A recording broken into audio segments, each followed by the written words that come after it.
Greetings, internet world. You're in the Beat Sessions, your place for all things music. I'm your host, Mitchell Weary. Let's talk about the Wytches and their record Talking Machine. They released that on October 10th.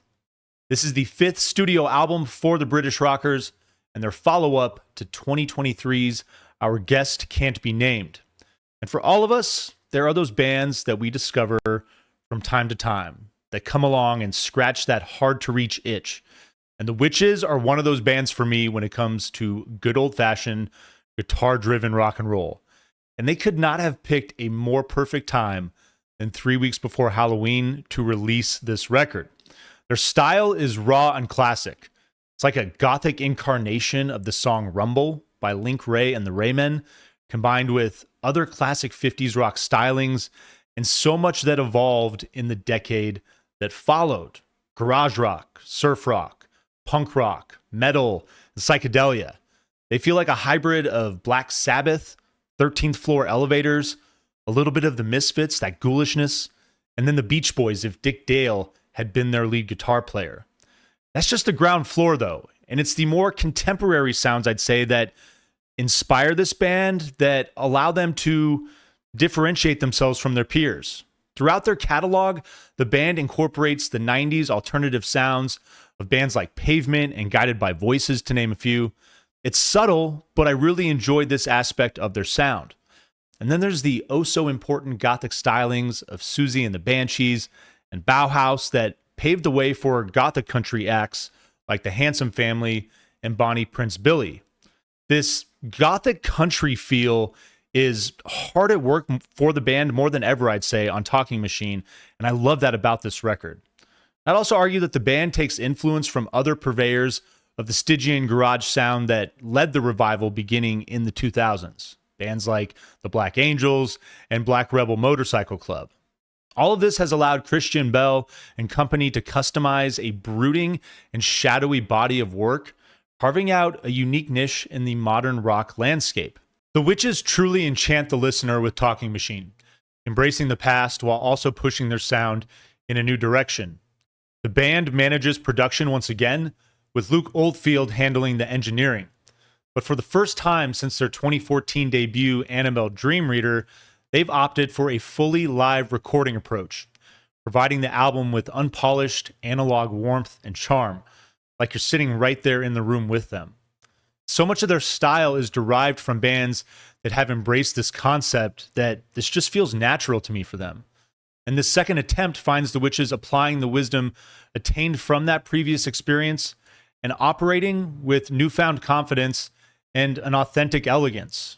Dropping the needle on this record feels like sparking the kindling of a fire pit that brings a campsite to life as dusk begins to encroach on the day. The production, like the flickering luminous glow that gives these songs so much depth. The album opens with the title track, like an eruption of dancing flames that bring energetic warmth and continue to flicker through the songs Black Ice and Coffin Nail. But then the fire settles, the flames retreat into embers on the track Perform, and that's the effect that Talking Machine has.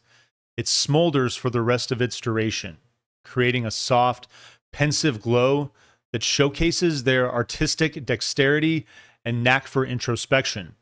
Songs like Romance and Nothing to See gleam with furious delicacy, while Is the World Too Old and Romance 2 deliver a haunting sense of disquietude.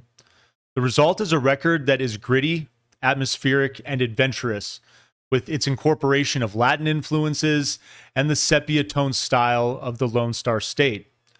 Talking Machine is thought-provoking and proves that embracing imperfection is one of the best ways to get damn near close to it. The record is available on factory file orange vinyl. It looks amazing and it sounds marvelous. The album opens with your title track, Talking Machine. This one starts off with a 3-note staccato riff with that great tone that captures the garage rock style.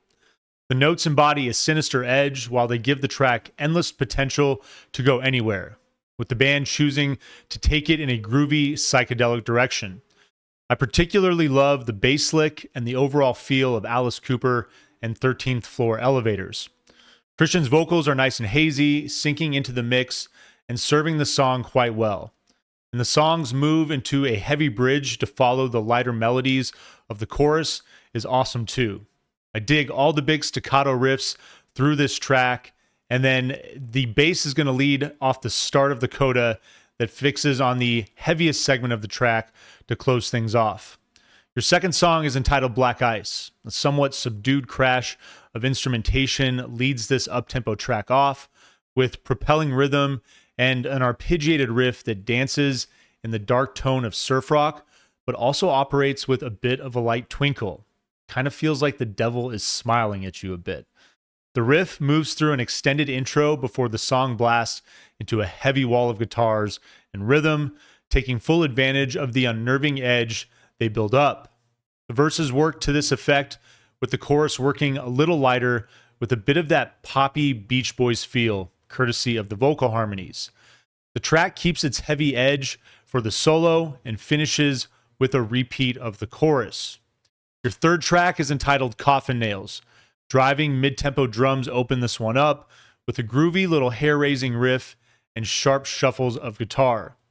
The lead guitar riff continues to develop through the intro, with the song finding full form before entering the first verse. The verses remain focused on the rhythm with sporadic guitar work, and I love that the track maintains its momentum because it makes the shift in tempo at the minute and 45-second mark very pronounced and quite enjoyable. It remains rock-oriented at this point, but the second half of this portion shifts into breezy surf rock before transitioning into a solo to bring the energy back in the coda. Your fourth track is entitled Perform. Begins with the strum of an ominous guitar note that is quickly followed by an eerie, sludgy rock track. This one almost feels like it could have fit in on Our Guest Can't Be Named. The heavy tone of the bass provides great contrast to the unnerving tone and play of the guitar and arpeggiated riff that harbors romantic gothic energy. There's a moment where the song teases a boost in tempo with a few bursts, but it maintains its murky restraint. The track shifts into mellow territory at the 2-minute and 15-second mark with a great walking bass lick, shimmers of guitar, and loose, slightly jazzy drums. It returns with force to the moment where it felt like it was going to explode, and then it finally does to finish. So well done by them on this track. Your fifth song is entitled Factory, fades in on a muted, undulating pattern with the rhythm breaking through in a staccato pattern and a calm guitar riff that plays a few bars before the track shatters into a moody, down-tempo body with roving guitar play that smolders. The guitar takes a back seat with the vocals in the first verse, and the energy of the track rises with the chorus, incorporating airy surf rock harmonies. The second verse is enhanced by a subdued element that I think is tremolo guitar, but it honestly kind of sounds like a violin. Could be either. It's superb, and I love the Eastern influences as well. The track shifts into a solo after the second turn of the chorus and finishes with a quiet but tense focus on pounding drums and fizzling guitar. Your sixth track is entitled Romance. A crash of instrumentation ushers in another mellow track with loose percussion and meandering guitar. All of the instrumentation comes together in a gentle crash to begin each measure. Light vocal harmonies take the track into each verse, and I dig the way the momentum builds into the chorus and continues to gain speed through it. A solo with piercing tone highlights the coda to finish this one off. Taking us into the seventh track is The World Too Old. I love this song. Arpeggiated acoustic guitar with a gorgeous Latin influence leads this one off, accentuated by complementary percussion of snare rim shots and bongos or congas, some type of world percussion element. String textures build in to further enhance the mood just before the song explodes with heavily strummed acoustic guitar. The intensity builds with a mild edge and a shift towards Eastern influences, totally aware of what its ultimate goal is. And I love the screeching tremolo strings that cap the crescendo before the track reverts to its soothing mood. It intensifies once more in the coda and then fades to a finish. Your eighth track is entitled Nothing to See. Sepia-toned electric guitar and soft crashes of rhythm held together by the ride take this one out of the gate. A heavier, more distinguished crash signals the opening of the verse that steers the song into a jaunty foundation of classic 50s rock with touches of surf rock and the dusty feel of desert rock. The chorus takes a turn into slightly heavier rock and roll terrain, followed by a bridge that slows the tempo and breaks things down. The track charges back into the second verse, and the chorus is much heavier on this turn, transitioning into a solo that begins by doubling down on the Latin influences and then shifting into more metal territory to finish.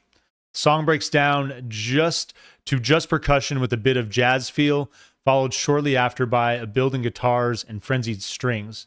It swells to a crescendo to finish and leads into your ninth track, When the Obsession Began. An arpeggiated riff and a slide element create a conflicted mood that's perfect to match the title. Vocals enter with melodies that further enhance the unease. When the rhythm hits, it creates an alternative mood that's reminiscent of the brooding sounds of the 90s. The chorus opens with softer textures, but I dig the way it moves into a heavier style to finish. The slide element becomes more prominent in the second verse, which is a nice touch. And the sludgy coda that starts at the 3-minute mark creates a solid change of pace as well. It's a great jam that begins in subdued fashion, but rocks out to finish. And then your 10th track is entitled Don't Make It For Me. Simple reverb-laden guitar and synced bass guitar open the penultimate track. A little action on the cymbals invites lighter electric rhythm guitar that shifts the mood from apprehensive to placid. It's a really cool feel and transition. Vocals work for a few measures before the rhythm works in, give the song a bit of body, and I love the way that the bass riff trickles on those higher strings throughout the song. The sepia tone of the guitar is tranquil, creating the perfect balance on a track that remains emotionally ambiguous, finishing with somber Neapolitan strings and a reprise of the intro that fades out. And then your 11th track is entitled Romance 2, fades in on a spaghetti western style whistle as somber piano, quivering strings, and soft acoustic guitar create a dusky, sorrowful mood for your final track. The movement of the instrumentation is great, particularly the dissonant strings that make it feel so damn eerie. It maintains this movement from start to finish and is a rather unexpected way for this thing to end, but I love it. I mentioned the Black Angels earlier on in this review, and I felt the same way about them the first time I heard them as I did about the Wytches. This is a band that never had a gestation period, I feel like. They just knew exactly what they wanted to do when they set out to make music. And that's the joy of listening to their catalog, of watching them explore the different avenues they can take with their style.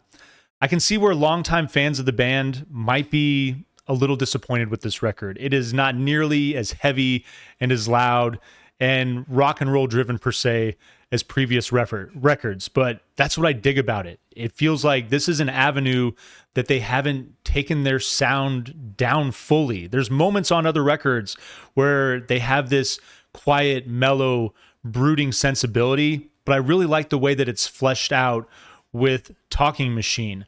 I think this is a phenomenal record that shows the endless potential that these musicians have as they continue to create projects. And per usual, it makes me just that much more excited for what they do next. Cannot wait for that, but I'm happy to have this project in the meantime. I'm going to give this record a 7.6 out of 10, and certainly a vinyl, please. Already picked it up. If you haven't done so already, go get yourself a copy of that beautiful orange vinyl at your local record store. Support those people, and I hope you've enjoyed this record. I hope you find this review helpful as well. Please like this video, share it, subscribe to the channel. If you're feeling generous, drop a super chat. That's very helpful with me blowing this project up in 2025. And stay tuned throughout the week for more album reviews. We will see you next time on the Beat Sessions.